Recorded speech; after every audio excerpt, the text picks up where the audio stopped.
What happened last night? We can look at stats. We can look at whenever your starting backcourt gets outscored 41-3.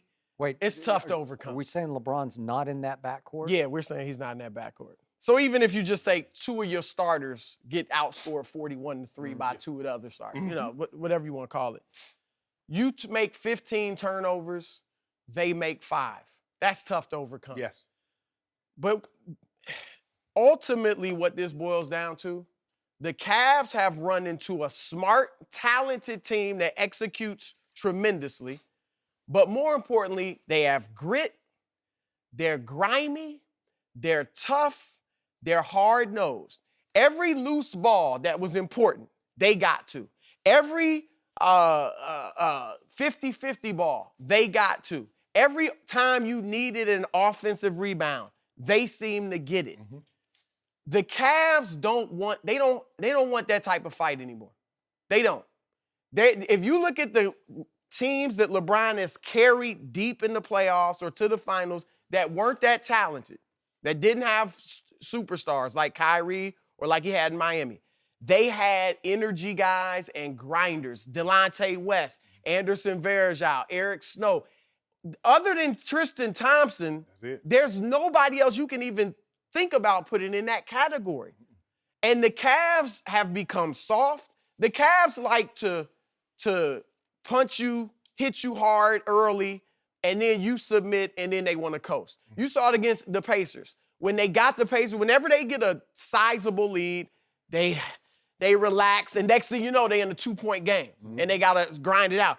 They don't have the heart anymore for this type of fight. The Celtics have the eye of the tiger. I don't want to get corny, but they remind me of Rocky. Like, you keep hitting them. I mean, they have 18 wins this season and playoffs. Regular season playoffs, they have 18 wins where they came from double-digit deficits to win. That's the number one in the NBA. They're more talented than Rocky. They are. They're Yes, I'll give you that. Yeah. They're more talented. That makes it even tougher. Yes. But they have that type of heart. They're never dead. And the one thing they do is that they execute. It doesn't matter. Out of timeout, Skip, they execute. They get great situations. I felt, and I was like, man, LeBron goes nuclear in the first quarter. They're only up 4 points. That's normally you got some separation. If Kevin Durant, if James Harden goes off on a rage like that in the court, you got some separation. But here he is, he goes off like that, and you only up 4. Like, hey, it's like George Foreman, Skip, in the Rumble in the Jungle. He say, hey, I hit Ollie with all I got, and Ollie leaned up and said, that's all you got? That's what he said. Yep. Hey, LeBron, that's all you got? Yep, that's all we got.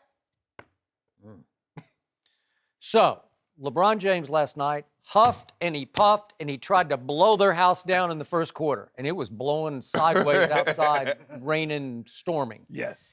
And he hit him with 21. And he caught a hot streak because I think he'd worked hard that morning on his three-point shot. He was shooting 26% for the playoffs coming in. And all of a sudden, he makes 4 in the first quarter, 4 out of 7. And to your point, Jaylen Brown is also making 3 threes at the same time, and he's scoring 14 points, and that was enough to just keep them afloat down 4 after a quarter. And then LeBron, who had huffed and puffed and tried to blow their house down, was huffing and puffing literally in the second quarter because all of a sudden his points go down to 4 points in the second quarter.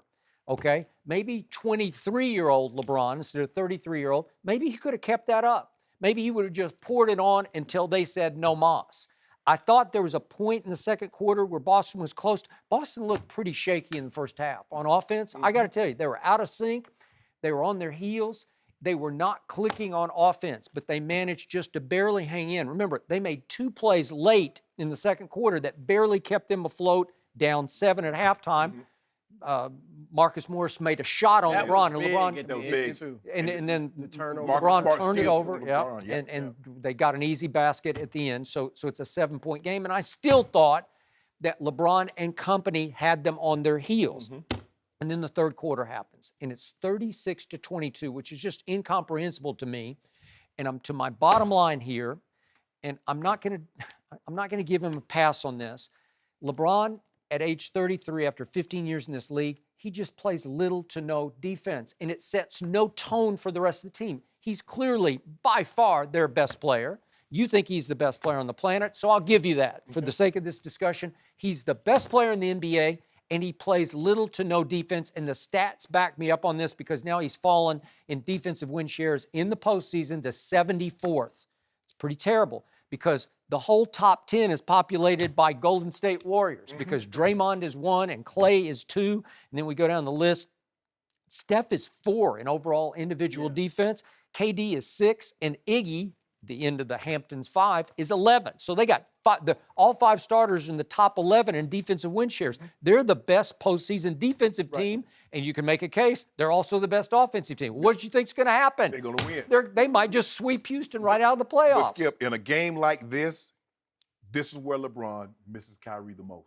Because he goes off like this, now he can coach the second quarter. I Kyrie, would agree. Because you take it. Yep. Nobody else can get their agree. own shot without the help of LeBron. So now he can give Kyrie the ball, go stand in the corner. Kyrie do what he does. He get buckets, mid-range game, shoot the 3, or he can finish at the rim. But now, you see, he goes out 21, and he gets to 4, and now you're looking like, well, wow. Yeah. Okay? Where's So the offense here's from? the problem. While LeBron was going off in the first quarter, his defensive assignment was Jaylen Brown. And Jaylen Brown was shooting wide open through. He would just they would just rotate to him, swing it. And he's like, wow, I got this. And I'll just shoot a free throw from the three-point line. And then in the third quarter, LeBron's defensive assignment, quote unquote, was Terry Rozier. And finally, Jeff Van Gundy he didn't call him out by name, but he said, hey, you can't play like this. It's not some back-to-back on the road during the regular season. You have to run out and try to defend the three-point line. And Terry Rozier is shooting wide open, set shots, free throw, three-point shots. He's clearly saving it, obviously, on the defense. Because at his age, and he's playing more than he does in the regular season. More minutes. I know. He knows he's got to have so much on. And you're right. I mean, he doesn't contest shots at the rim unless he's from behind, maybe. But he doesn't contest. And you know, I was even surprised. I just thought he would try to chase down Rozier on that one play when it's still a one-point game. Yeah. And at the last second, he said, no, I'm out. And he just pulled up. Yeah. He had some Rozier had some distance on him. It would have been tough to get to, but yeah. But what makes it so tough, and what Brad Stevens is doing a great job of, is that LeBron, normally they try to put LeBron on the player that's least offensively talented. So he can roam. But in this lineup, Skip, he has to play Jason Tatum or Jaylen Brown. Yeah. Because when you start double T and Kevin Love, one of them's got to play Morris and the other got to play Al Horford. So who are you going to put LeBron on? Because Terry Rozier had been pretty quiet in the series, they said, let's try you on Rozier in the third quarter. And all of a sudden, he went off in the third quarter. And then because Rozier, he's too shifty. He runs too much. And that's what you do. I'm going to run you, LeBron. I'm going to run you off some of these picks. And LeBron doesn't want to exert that energy fighting over picks. So he just stay. He's basically saying he just stands in the lane and it's like, if you can make that, way to go, right? I'll give you that. Yep. Yeah. It's like I'm doing it all on the offensive end. Y'all do it on the defensive end. Look, I'm going to stick with my pick of Cavs in 6. But, and that's just, I'll stick with it. 4 in a row. I'm going to say this, though. There's a big part of me that would rather see Boston in the finals because I think they'll make it a tougher finals. Cleveland will get waxed. They're just simple as that. Boston, they might go down in 5, maybe 6, but they will be tough games because, one, they do have the players that can match up to some degree. But more than that, they got a great coach. And again, they don't quit. They play with so much heart. And I do think America might say, you know what, this is David versus Goliath. Even though Cleveland would be the big underdogs, LeBron's never David because he's LeBron. You know what I mean? So this would be a real David versus Goliath. I think they make it. Are you sure you're just not trying to save LeBron from himself and don't inflict this upon him? Golden State? Well, look, it would be ugly. There's no question about that. But I just think they would make it a tougher series. Look, you see this. I mean, come on. Georgia. Skip, did you know before the trade, you know who's leading the NBA in three-point field goal percentage? George Hill. He was. I think George Hill has probably made 3 more threes in this playoff than I've made. I've attempted none. Skip, you can't win like Skip. I'm telling you, if your starters, remember now, that's what happened to Houston. Remember P.J. Tucker, Trevor Ariza. You see what happened? And they got that third score with Steph. Right? But George Hill is known for his defense. He's known, seriously. Where did he play Because it? he's 6'6", he's long. He has been, but analytically, his defense hasn't been that great. Okay. But you're right, he's But known again, for that. But I keep looking at this team and I say, this team fell all the way to 29th out of 30 NBA teams in defensive efficiency in the regular season. Right.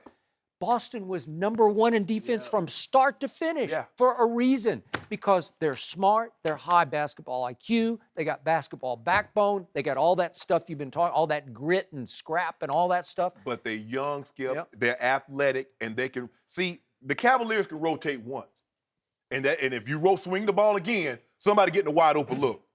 The Celtics can rotate multiple times, once, twice, 3 times, and somebody's still showing up to contest your shot.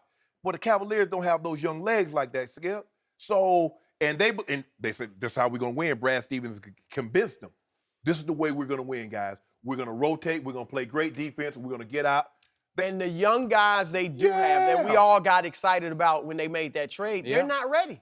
I mean, it's just Rodney Hood and Jordan Clarkson are not ready. I can throw in Larry Nance Jr. missing that alley-oop dunk. You know, he's not been as bad as them, but they're not ready. Maybe they should play Return of the Jetty. But look, all that said, the Boston's not been good on the road. I think this does go back 2-2. And all Cleveland has to do is win one game there.